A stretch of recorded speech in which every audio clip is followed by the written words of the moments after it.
నమస్తే, welcome to editor analysis.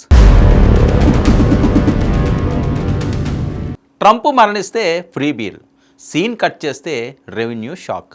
అమెరికాలో రాజకీయం హీటెక్కిన వేళ లైసెన్స్ కట్, వ్యాపారం కథం. కిర్క్ బ్యాగ్ స్టాండ్కి ఊహించని బిగ్ షాక్. ఆధిపత్య పోరు, రాజకీయ కక్ష సాధింపులు, అధికారం నడిపే అదృశ్య హస్తాలు. ఒక చిన్న వ్యాపారం ఒక దేశాధ్యక్షుడిపై చేసిన సంచలన వ్యాఖ్యలు ఇప్పుడు అమెరికా రాజకీయ వర్గాల్లో ప్రళయాన్ని సృష్టిస్తున్నాయి. ఆయన చనిపోతే ఉచితంగా బీర్ ఇస్తాం, ఇది ఒక వ్యాపారి విసిరిన పబ్లిక్ ఛాలెంజ్. కానీ ఆ ఛాలెంజ్ వెనుక ఎంతటి ముళ్ళబాట ఉందో ఆ యజమానికి అప్పుడు తెలియలేదు. ఆ ఒక్క మాట ఆయన సామ్రాజ్యాన్ని కుప్పకూల్చే స్థాయికి తీసుకెళ్తుందని అస్సలు అనుకోలేదు. ఇది కేవలం ఒక బ్రూవరీ లైసెన్స్ రద్దు కథ కాదు, పొలిటికల్ వెండెట్టా, సస్పెన్స్ డ్రామా కూడా. అమెరికాలోని విస్కాన్సిన్ రాష్ట్రం, అక్కడ అత్యంత ప్రాచుర్యం పొందిన మినోక్వా బ్రూయింగ్ కంపెనీ, దానికి యజమాని Kirk bag stand. Culture, politics and alcohol, ఈ మూడింటిని కలిపి బిజినెస్ చేయడం అతనికి అలవాటు.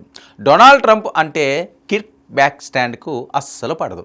డెమోక్రాటిక్ పార్టీ ఆలోచనలతో అత్యంత ఉగ్రమైన రాజకీయ పోస్టులు పెట్టడం అతని స్టైల్. కానీ అతను సరిహద్దులు దాటాడు. ఈ ఏడాది జనవరి మినోక్వా బ్రూవరీ సోషల్ మీడియా పేజీలో ఒక పోస్ట్ ప్రత్యక్షమైంది. ఆ ప్రముఖ వ్యక్తి చనిపోయిన రోజున మా బ్రూవరీలో బీర్ ఉచితం, పేరు నేరుగా చెప్పకపోయినా అది అమెరికా అధ్యక్షుడు, ప్రస్తుత రిపబ్లిక్ దిగ్గజం డొనాల్డ్ ట్రంప్ను ఉద్దేశించి చేసిందేనని అందరికీ అర్థమైపోయింది. అక్కడితో ఆగలేదు. ఏప్రిల్లో వైట్ హౌస్ కరస్పాండెంట్స్ డిన్నర్ వద్ద కాల్పులు జరిగినట్లు వార్తలు రాగానే మాకు దాదాపు ఫ్రీ బీర్ డే వచ్చేసింది, ప్రతిఘటనలో ఉన్నవారు తమ గురిని కాస్త మెరుగుపరుచుకోవాలి అంటూ ఊహించని సంచలన కామెంట్స్ చేశారు.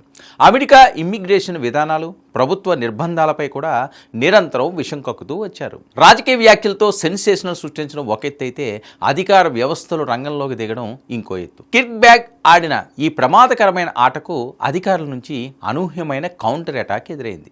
ఇక రెవెన్యూ శాఖ నేరుగా రంగంలోకి దిగింది.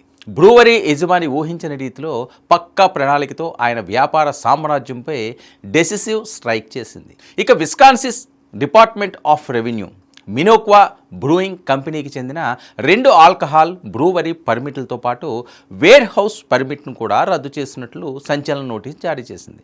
అధికారికంగా చెప్పిన గణాంకాలు ఏంటో తెలుసా? సరైన లైసెన్సులు లేకుండా వ్యాపారం నడపడం, పొరుగు రాష్ట్రమైన ఇల్లినాయిస్ నుంచి నిబంధనలకు విరుద్ధంగా బీర్ క్యాన్లు తరలించడం, పన్ను ఎగవేత. ఆగస్టు 4 నాటికి బ్రూవరీకి సంబంధించిన అన్ని రకాల మద్యం విక్రయాల అనుమతులు పూర్తిగా రద్దయిపోయాయి. అంటే ఆ రోజుతో ఈ బ్రూవరీ షట్టర్లు పడిపోక తప్పదు. కానీ యజమాని కిర్క్ మాత్రం అంత సులభంగా లొంగిపోయే రకం కాదు. ప్రభుత్వ చర్యపై ఆయన నిప్పులు చెరిగారు. ఇది కేవలం సాంకేతిక కారణాలు చూపి నా నోరు మోయించడానికి, నా వ్యాపారాన్ని సర్వనాశనం చేయడానికి అధికారంలో ఉన్నవారు వేసిన పక్కా పొలిటికల్ కుట్ర అని ఆరోపించారు. నన్ను మా టాప్ రూముల నుంచి బలవంతంగా బయటకు ఈడ్చి పారేసే వరకు నేను దాహంతో ఉన్న నా కస్టమర్లకు బీర్ అమ్మడం ఆపేది లేదు అని సోషల్ మీడియా వేదికగా విస్కాన్సిన్ అధికారులకు తెగేసి చెప్పారు. విస్కాన్సిన్ రాష్ట్రంలో జరిగిన చట్టపరమైన చర్య మాత్రమేనా, లేక ట్రంప్ వర్గీయుల అదృశ్య అస్తం దీని వెనుక ఉందా? ఆగస్టు 4వ తేదీ డెడ్ లైన్ దగ్గర పడుతుంది. రెవెన్యూ శాఖ సెక్రటరీకి అప్పీల్ చేసుకోవడానికి సమయం తక్కువగా ఉంది. కోర్టుల చుట్టూ తిరగడానికి ఇప్పటికే $1,00,000 పైగా ఖర్చు అయిందని, ఈ పొలిటికల్ అండ్ లీగల్ వార్లో పోరాడటానికి తన మద్దతుదారులు విరాళాలు ఇవ్వాలని కిర్క్ బహిరంగంగానే అర్థించే పరిస్థితికి వచ్చింది. ఒకవైపు అమెరికా ప్రెసిడెన్షియల్ పాలిటిక్స్ క్లైమాక్స్కు చేరుకుంటున్న వేళ మరోవైపు ఓ బ్రూవరీ యజమాని విసిరిన సవాల్ ఆయన ఉనిక్కే ఎసరు తెచ్చింది. పన్ను ఎగవేత అనే సాంకేతిక అంశం చూపి మూసివేస్తున్నారా, లేక ట్రంప్పై చేసిన వినాశకర వ్యాఖ్యలకు ఇది రిటర్న్ గిఫ్టా? ఆగస్టు 4 తర్వాత ఈ హైడ్రామా ఎలాంటి మలుపులు తిరుగుతుందో చూడాలి. ఇది ఈనాటి editorial analysis. Stay tuned to 99 news.